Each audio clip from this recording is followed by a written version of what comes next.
Can you come get me? Abused waitress calls the Mafia boss after her ex breaks her arm. The phone trembled in Emma's bloodstained hands. Her broken arm screamed with every breath, but the pain was nothing compared to the terror hammering in her chest. She was locked in the bathroom, Marcus pounding on the door, and in her palm was a business card she'd hidden for 6 months, a card from the most dangerous man in the city. Dante Moretti, Mafia boss. Her last hope. Emma, open this door right now. Marcus's voice shook the hinges. She could hear the rage, the promise of worse to come. Her arm hung at an unnatural angle, bone definitely broken. He'd twisted it until she heard the snap, then smiled, actually smiled, before walking away to finish his beer. 5 years. 5 years of this hell. Tonight was different. Tonight she was done praying for miracles. Her fingers shook as she pulled out the card. Simple, black, gold lettering. A phone number. That was it. She'd kept it hidden in the lining of her purse. Moved it every time Marcus got suspicious. Protected it like a secret weapon she never thought she'd use. Before we dive into this story, smash that subscribe button, like, and comment. The bathroom door rattled violently. I know you're calling someone. Who is it? Your mother? Your stupid friends. Emma had no friends left. Marcus had made sure of that. Isolated her. Controlled her. Turned her into a ghost in her own life. She dialed with her good hand. 1 ring. 2 rings. What was she doing? Dante Moretti didn't know her. They'd met once. She was waitressing at Carmelo's, the upscale restaurant downtown. She'd been nervous, new, and when she brought his table their wine, her hand shook so badly she spilled some on the white tablecloth. She'd frozen, terrified. She knew who he was. Everyone did. The Moretti name was whispered in fear across the city. But he just smiled. Not the cold smile she'd expected. Something kind. It's fine, he'd said. Accidents happen. His associates had laughed it off, but Dante had looked at her, really looked at her. And later, when he paid, he'd left his card. If you ever need anything. She'd stare at those words 1,000 times since. What could the head of the Moretti crime family possibly offer her? And at what cost? Hello. The voice was deep, smooth, dangerous. Emma's breath caught. Who is this? The door shook again. Marcus was getting a running start now. The cheap lock wouldn't hold much longer. You said, 6 months ago, you said if I ever needed anything. Silence on the other end. Had he hung up? Was she insane for even trying? The waitress. Not a question. A statement. He remembered. Emma. She almost sobbed. He knew her name. She'd never told him her name. Where are you? His voice had changed. Sharp now, focused. She could hear movement on his end, the sound of a car door. My apartment. 247 Riverside, Unit 4B. Please, I can't, my arm. He broke my... Crash. The door splintered. Marcus's fist came through, reaching for the lock. Who are you talking to? Emma screamed, dropping the phone, scrambling backward into the bathtub. Her broken arm hit the porcelain and white-hot agony exploded through her body. Marcus ripped the door open, face purple with rage. Give me that phone. But it had clattered into the corner, still connected. Emma could hear a voice coming through, calm, cold, deadly. Emma, stay where you are. I'm 8 minutes away. Marcus froze. His eyes found the phone. He snatched it up. Who the hell is this? Pause. Dante Moretti. And you just made the last mistake of your life. Emma watched the color drain from Marcus's face. Everyone in this city knew that name. Every criminal, every cop, every person who'd ever walked these streets. The Morettis didn't make threats.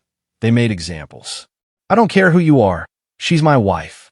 You have no right. 7 minutes now. I suggest you use them to pray. The line went dead. Marcus stood there, phone in hand, face cycling through emotions, fear, rage, disbelief. Then the rage won. It always won with Marcus. He grabbed Emma by her broken arm and yanked. She shrieked, vision going white. You called him? You stupid. Do you have any idea what you've done? He dragged her out of the bathroom. Emma's feet scrambled for purchase, her good arm trying to pry his fingers loose. The pain was unreal, impossible, all-consuming. Marcus, please, please. Shut up. Shut up. He threw her onto the couch. Emma curled around her arm, sobbing, waiting for the next blow. It always came. Always. But Marcus was pacing now, running his hands through his hair. Dante Moretti. Jesus Christ, Emma. What were you thinking?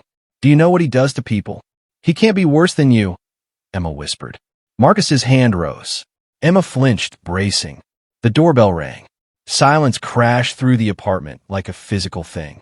It had been 4 minutes. Maybe 5. Not 7. Not possible. The doorbell rang again. Patient. Steady. Marcus's hand slowly lowered. Emma could see the fear now, swimming beneath the rage. He was trapped, and he knew it. You don't ignore Dante Moretti's doorbell. Stay here, Marcus hissed. Don't say a word. He walked to the door. Emma heard the deadbolt slide, the chain rattle. Then Marcus's voice, trying to sound tough, failing miserably. Look, I don't know what she told you, but this is a domestic situation. Between husband and wife. None of your concern. A new voice. That same smooth, dangerous tone from the phone. Step aside. You can't just. The sound was quick. Precise. A thud, then silence. Emma's heart hammered. She tried to sit up, gasping through the pain. Footsteps approached, steady, unhurried. She should be terrified. She just invited the devil himself into her home. But when Dante Moretti appeared in the doorway, all she felt was relief.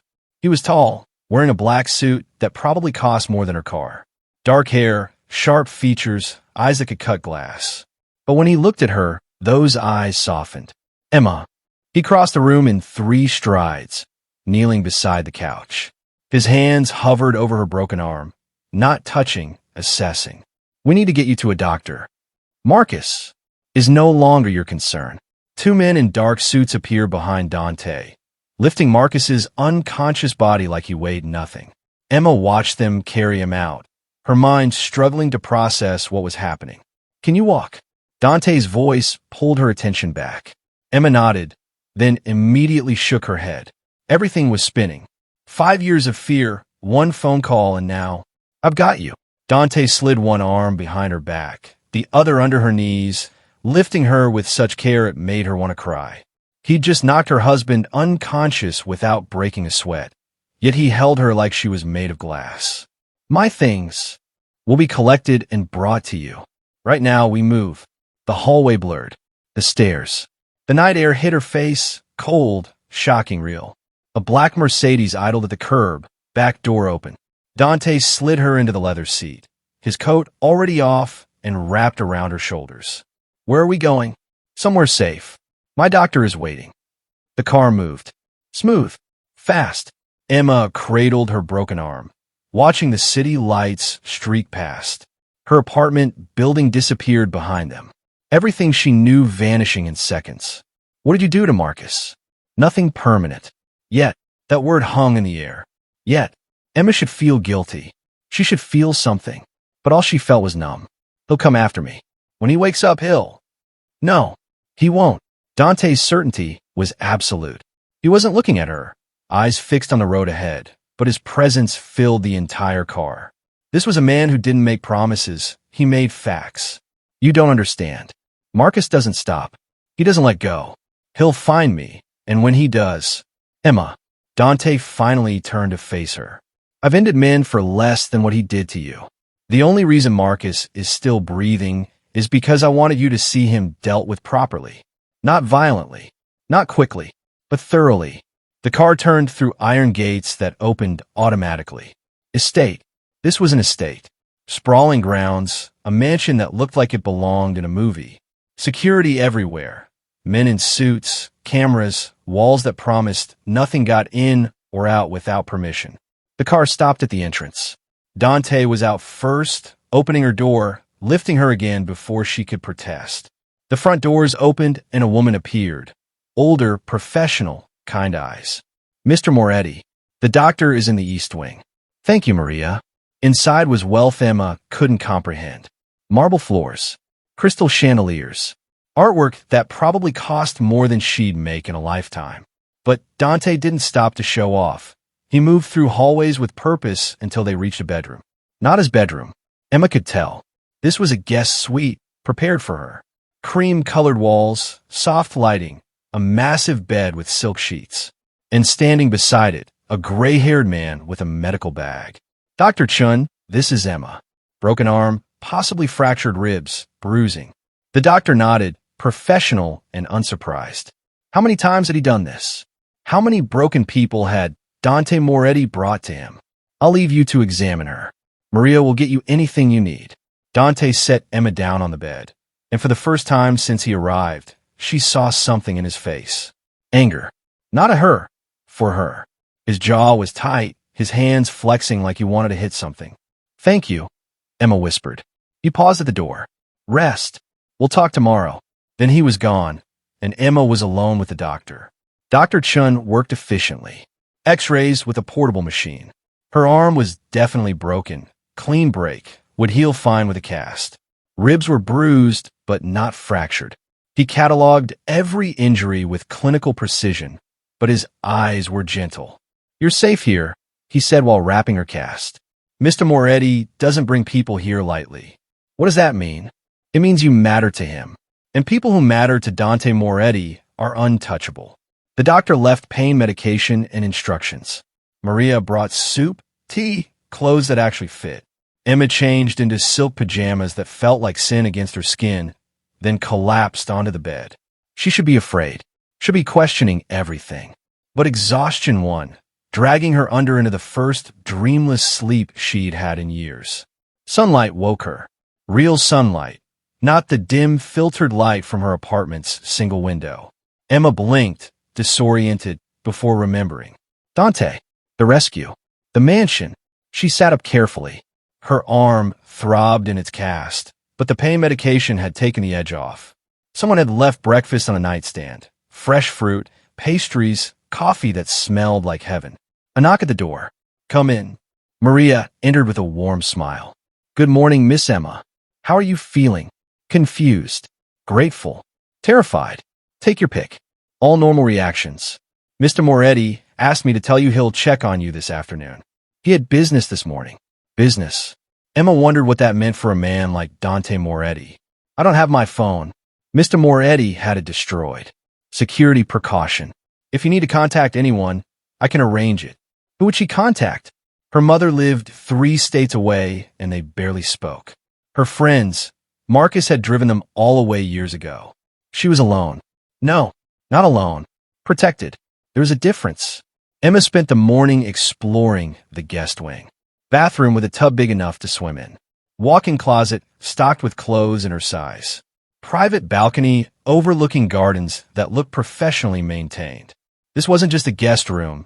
It was a sanctuary. She found herself crying. Not from pain or fear, but relief. She was out. She was safe. She'd actually escaped. Afternoon came. Emma was on the balcony, watching birds in the garden, when she heard shouting. Distant, but unmistakable. Rage-filled.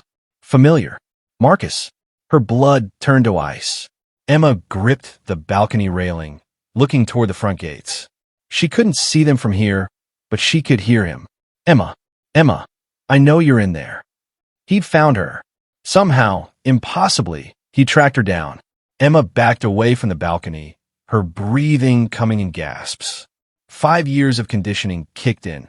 Hide. Stay quiet. Don't make him angrier. Maria appeared in the doorway. Miss Emma, please don't worry.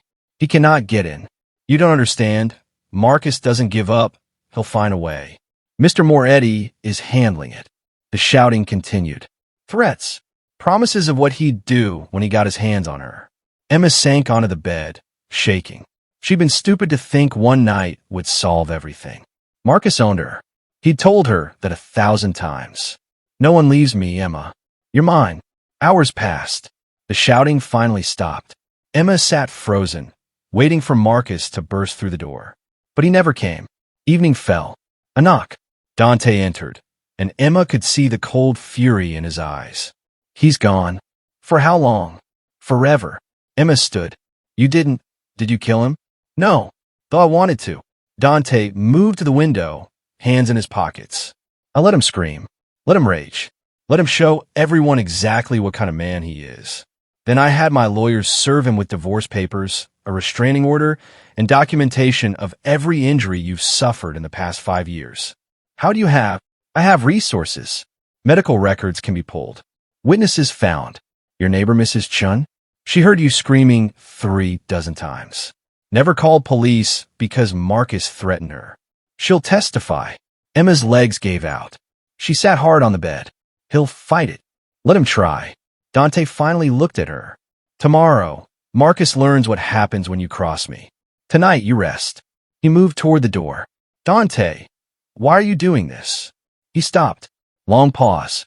Because 6 months ago, I saw a woman trying to be invisible, apologizing for existing. And I knew that look. I grew up watching my mother wear that same look every day until the day she finally had enough and left. I was 10. She took me with her, and we survived because someone helped us when we had nothing. I swore I'd do the same if I ever had the power. He left without waiting for a response. Emma sat in the darkness, cradling her cast, processing everything. Dante Moretti, the monster of the city, had a mother who'd been abused, had been that scared child watching his mother suffer. And now he was saving Emma. Tomorrow, Marcus would learn. But tonight, Emma finally breathed. Dawn broke, and Emma was already awake. She hadn't slept much. Every sound made her jump, convinced Marcus had somehow gotten through the gates. But morning came quiet, peaceful, and she was still safe. Maria brought breakfast and news. Mr. Moretti asks if you'd like to watch. He said you deserve to see Marcus answer for what he's done. Emma's stomach twisted. Watch what? The meeting. Mr. Moretti is handling your husband today. 20 minutes later, Emma sat in a security room, screen showing multiple camera angles of a warehouse across the city. Maria sat beside her, a silent presence of support. You don't have to watch if it's too much, Maria said softly. But Emma needed to see. Needed to know Marcus couldn't hurt her anymore. The warehouse door opened. Marcus walked in, flanked by 2 men in suits. He looked rough, bruised face, wrinkled clothes, the arrogance still there but cracking at the edges. Then Dante appeared from the shadows. Even through the screen, Emma could feel his presence. He moved like a predator, every step controlled, calculated. Marcus tried to puff up, act tough, but Emma could see the fear in her husband's eyes. You wanted to talk? Marcus's voice came through the speakers. Fine. Let's talk about you kidnapping my wife. Kidnapping. Dante's voice was ice. Interesting word choice. She's legally my wife. You had no right. Sit down. The command was quiet but absolute. Marcus hesitated, then sat in the metal chair one of Dante's men pushed behind him. His bravado was crumbling fast. Dante circled him slowly. Let's talk about rights. Marcus, did you have the right to break Emma's arm? To isolate her from her family? To make her afraid to exist in her own home? That's between me and my wife. She's not your wife anymore. Dante dropped a folder on the table. Papers spilled out. Marcus grabbed them, his face going pale as he read. Divorce papers? You can't just. She has to agree. She already signed them. Last night, while you were screaming at my gates like a rabid dog. Emma's breath caught. She didn't remember signing anything. Then she realized Dante had probably forged her signature. Illegal, yes, but she didn't care. Marcus shot to his feet. This is illegal. I'll fight this. I'll take everything from her. Dante's hand shot out, gripping Marcus's shoulder and slamming him back into the chair. The movement was so fast, so violent. Marcus yelped. You'll do nothing. Because if you do, I'll release these. Another folder. This one thicker. Dante opened it, spreading photos across the table. Emma couldn't see them clearly on the screen, but she watched Marcus's face drain of color. What? Where did you get these? Does it matter? Embezzlement from your company. 3 years of skimming off the top. Your boss doesn't know yet. Neither do the police. But they will, Marcus, unless you disappear. You're blackmailing me?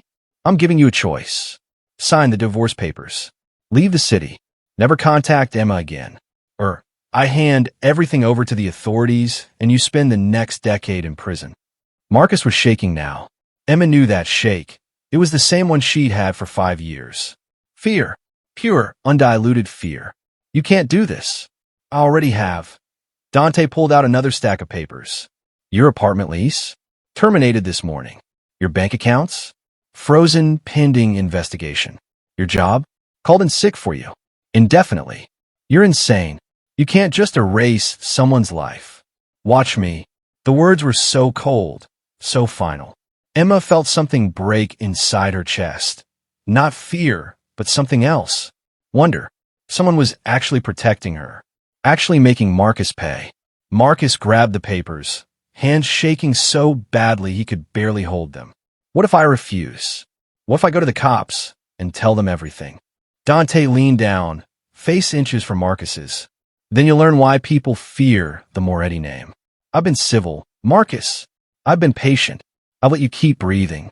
But if you push me, if you even think about Emma again, I will make you disappear in ways that will have cops searching for decades without finding a trace. Silence. Heavy, suffocating silence. And before you think about running to the media or making this public, know that I own half the judges in this city and most of the police force. You have no moves left. You lost the moment Emma called me. Marcus was crying now, actual tears streaming down his face. Emma had never seen him cry. He'd made her cry thousands of times, but never once had he shown this kind of vulnerability. I loved her, Marcus whispered. Dante's laugh was sharp, cruel. You don't know what love is. Love doesn't leave bruises. Love doesn't break bones. Love doesn't make someone afraid to breathe. He straightened up, buttoning his suit jacket. You have 60 seconds to sign those papers. After that, my offer expires and you deal with the police instead. Marcus grabbed a pen with shaking hands. Emma watched him sign, her freedom written in his terrified scrawl. The divorce papers, the restraining order, the agreement to leave the state. Where am I supposed to go? Not my problem. You have family in Ohio, don't you? I suggest you start there. You leave tomorrow morning. My men will escort you to the state line to make sure you don't get lost. Marcus stood on shaking legs.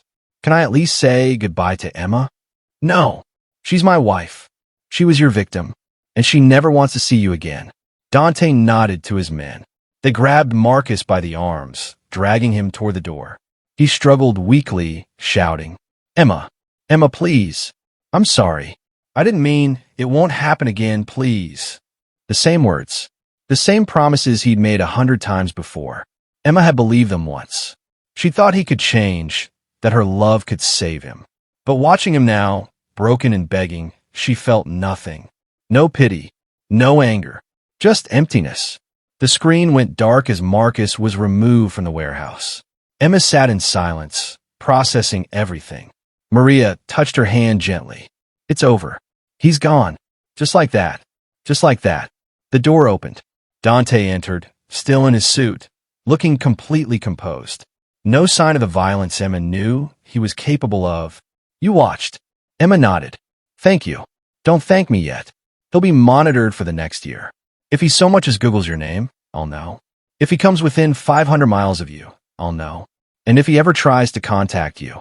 Dante didn't finish the sentence. You'd kill him. Without hesitation. Emma should be horrified. Should be afraid of this man who casually talked about murder. But all she felt was safe. What now? Dante sat across from her. Now you heal.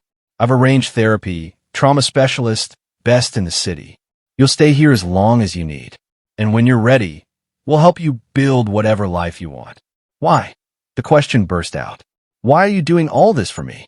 Dante was quiet for a long moment. Because I can. Because someone should. Because 6 months ago you spilled wine on my table and apologized like you expected to be hit for it. And I knew. I saw what you were living with. I saw my mother in you. Your mother spent 15 years with a man who treated her like property. When she finally left, she had nothing. No money, no support, nowhere to go. Someone helped us, gave us a place to stay, helped her get back on her feet. I was too young to help her then. But I'm not too young now. Emma's eyes filled with tears. I don't know how to repay you. You don't. You just survive. You heal. You build a life where you're not afraid. That's payment enough. He stood, moving toward the door. Dante, he paused. Your mother, is she alive and running a small bakery upstate? Happiest I've ever seen her. She remarried 5 years ago to a man who treats her like a queen. Emma smiled through her tears. I'd like to meet her someday. She'd like that too. He left her alone with Maria, with the knowledge that Marcus was truly gone, with the first real hope she'd felt in 5 years. Outside the window, the sun was shining. Emma walked to the balcony, breathing deep. The air tasted different, felt different. Free. She was finally free. Weeks turned into months, and Emma found herself settling into a routine she never thought possible. Therapy twice a week with Dr. Sarah Mitchell, a woman who specialized in domestic violence survivors. The sessions were brutal, unpacking 5 years of trauma, recognizing patterns she'd normalized, understanding that none of it was her fault. But Dante was always there, not hovering, not controlling, just present. He'd check on her after therapy sessions, never asking what they discussed, just making sure she was okay. He'd join her for dinner sometimes, their conversations shifting from careful small talk to real discussions. Books, music, childhood memories that didn't hurt to recall. And somewhere in those quiet moments, Emma noticed something shifting. The way Dante looked at her, the way his voice softened when he said her name, the way he'd bring her favorite tea without being asked, remember small details she'd mentioned weeks ago, smile when she laughed at something ridiculous. He was falling for her. Maybe it had been from the start. And that terrified her more than Marcus ever had. 3 months after the warehouse confrontation, Emma was in the garden reading when Dante found her. He sat on the bench beside her, careful to leave space between them. Maria says you're looking at apartments. Emma closed her book. I can't stay here forever. You've done so much already. You can stay as long as you want. That's not what I'm saying, he paused. But I understand wanting your own space. Your own life. I need to stand on my own feet. Dr. Mitchell says it's important for my recovery. To prove to myself that I can survive independently. You're already surviving. You're thriving. Emma looked at him, really looked at him. Dante Moretti, the man the city feared, sitting in dappled sunlight, looking almost vulnerable. His walls were down around her now. She'd seen glimpses of the real person beneath the reputation. The man who called his mother every Sunday, who donated anonymously to women's shelters, who'd taken in a broken stranger because he couldn't stand by and do nothing. Dante, can I ask you something? Anything. Why haven't you? Emma struggled for words. You've been nothing but respectful. Kept your distance. But I see how you look at me sometimes. His jaw tightened. Caught. Because you need time. Because the last thing you need is another man trying to control your choices. Because he stood, pacing. Because I care about you too much to rush you into something you're not ready for. There it was. Out in the open. Emma's chest tightened. Panic rising. Dante, I can't. I know. I'm not asking you to. He turned to face her. I'm just being honest. You asked, so I'm telling you. Yes, I have feelings for you. Yes, I'd like to explore what this could be. But only if and when you're ready. And if that's never, I'll accept that too. Emma stood on shaking legs. Every instinct screamed at her to run. Relationships meant pain, meant control, meant losing herself again. I don't know if I'll ever be ready. Marcus broke something in me, and I don't know if it can be fixed. It can. It will. With time. But what if it doesn't? What if I'm too damaged? Stop. Dante crossed to her, close but not touching. You're not damaged. You're healing. There's a difference. Tears spilled down Emma's cheeks. I'm afraid. I'm so afraid of letting someone in again. Of giving someone that power over me. Love isn't power over someone. It's power with someone. It's choosing each other every day, respecting boundaries, celebrating growth. What you had with Marcus wasn't love. It was captivity. Emma sobbed. Dante's arms opened an invitation, but he didn't grab her, didn't force it. She had to choose. And God help her. She stepped into his embrace. He held her while she cried, one hand stroking her hair, murmuring soft reassurances. This was different. This felt safe. But safe didn't mean she was ready. I need time, she whispered against his chest. Take all the time you need. I'm not going anywhere. For months in, Emma moved into her own apartment. Dante helped her move, his men carrying boxes, but he made sure she made every decision. Furniture, paint colors, neighborhood, all her choices. This is yours, he said as they stood in her empty living room.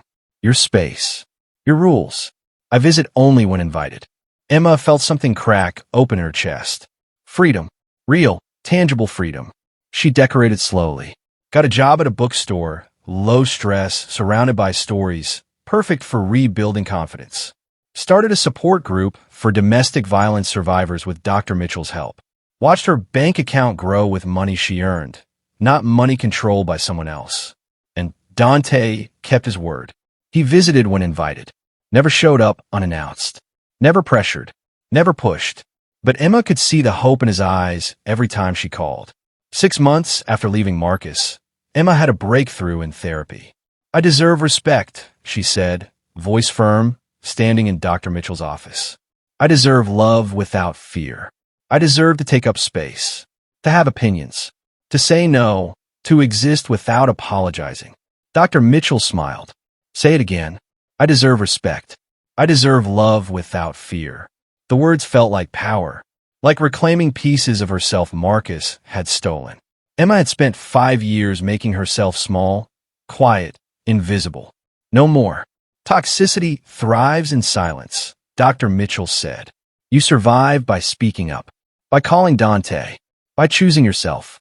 That's not weakness. That's the bravest thing you could have done. Emma left that session feeling lighter than air. She called Dante immediately. Can you come over? I want to talk. He arrived 20 minutes later, concern written across his face. Everything okay? Sit down. Dante sat on her couch, tense, clearly preparing for bad news. Emma sat across from him, hands folded. I've been thinking. About us. About what you said in the garden. Emma, you don't have to. Let me finish, she smiled. 6 months ago, I couldn't imagine trusting anyone again. Couldn't imagine wanting someone close. But you've been patient. You've respected every boundary. You've shown me what healthy looks like. Dante's expression was carefully neutral. What are you saying? I'm saying, I think I'm ready to try. Slowly. Very slowly. Because I'm still scared and I still have work to do. But I want to try. The smile that broke across Dante's face was pure joy. Slowly is perfect. Slowly is everything. Emma stood, crossed to him, and for the first time, she reached for his hand first. Not because she had to, not because she was afraid not to, but because she wanted to. Dante's fingers intertwined with hers, warm and solid and safe. Ground rules, Emma said. Therapy continues. I need my own space. We take this at my pace. And the second I feel uncomfortable or scared, we talk about it. Agreed. Anything else? No secrets. Complete honesty. And you have to let me pay for dates sometimes because I need to feel like an equal. Dante laughed. Deal. They sat together on the couch, just holding hands, and Emma felt something she hadn't felt in years. Hope. Not just for survival, but for happiness. Thank you, she whispered, for saving me. You saved yourself. You made the call. You chose to fight. I just provided backup. Still, thank you. Dante lifted her hand, pressed a gentle kiss to her knuckles. Thank you for trusting me, for giving this a chance. I promise I'll spend every day proving I'm worth that trust. 6 more months passed, slowly became steady. Dates turned into routines. Fear transformed into comfort. Emma learned that love didn't have to hurt, that relationships could be partnerships, that she could maintain her identity while sharing her life. There were hard days, panic attacks when Dante moved too fast, moments when old fears resurfaced. But he was patient and she was strong, and together they built something new. 1 year after that phone call, Emma stood in her apartment getting ready for Dante's birthday dinner. She looked in the mirror and barely recognized herself. Confidence had replaced fear. Strength had replaced submission. She was whole again. Her phone buzzed. Dante, ready for me to pick you up? Actually, I'm driving myself. I'll meet you there. Independence. Choice. Power. Perfect. See you soon. Emma grabbed her keys, paused at the door. 1 year ago, she'd been locked in a bathroom with a broken arm, terrified and hopeless. Now she was heading to dinner with a man who treated her like a queen, living in her own apartment, running a support group that helped dozens of women escape their own nightmares. She'd learned the hardest lesson. Toxicity thrives in silence. Speaking up saves lives. Leaving takes courage, but staying takes everything. And she'd survived. More than survived, she'd thrived. Emma walked out her door with her head high, ready to live the life she deserved. Before you go, this story matters. If Emma's journey moved you, if you know someone living in fear, or if you've survived your own nightmare, smash that subscribe button right now. Hit the notification bell, because we're creating more stories that need to be heard. Drop a comment sharing what spoke to you. Tell us what lesson you're taking from Emma's courage. Share this video with someone who needs hope today. Every subscription helps us reach more people who need to hear that leaving is possible, that help exists, that you deserve better. Don't just watch, be part of the movement. Subscribe, like, comment, and share. Your engagement could save a life.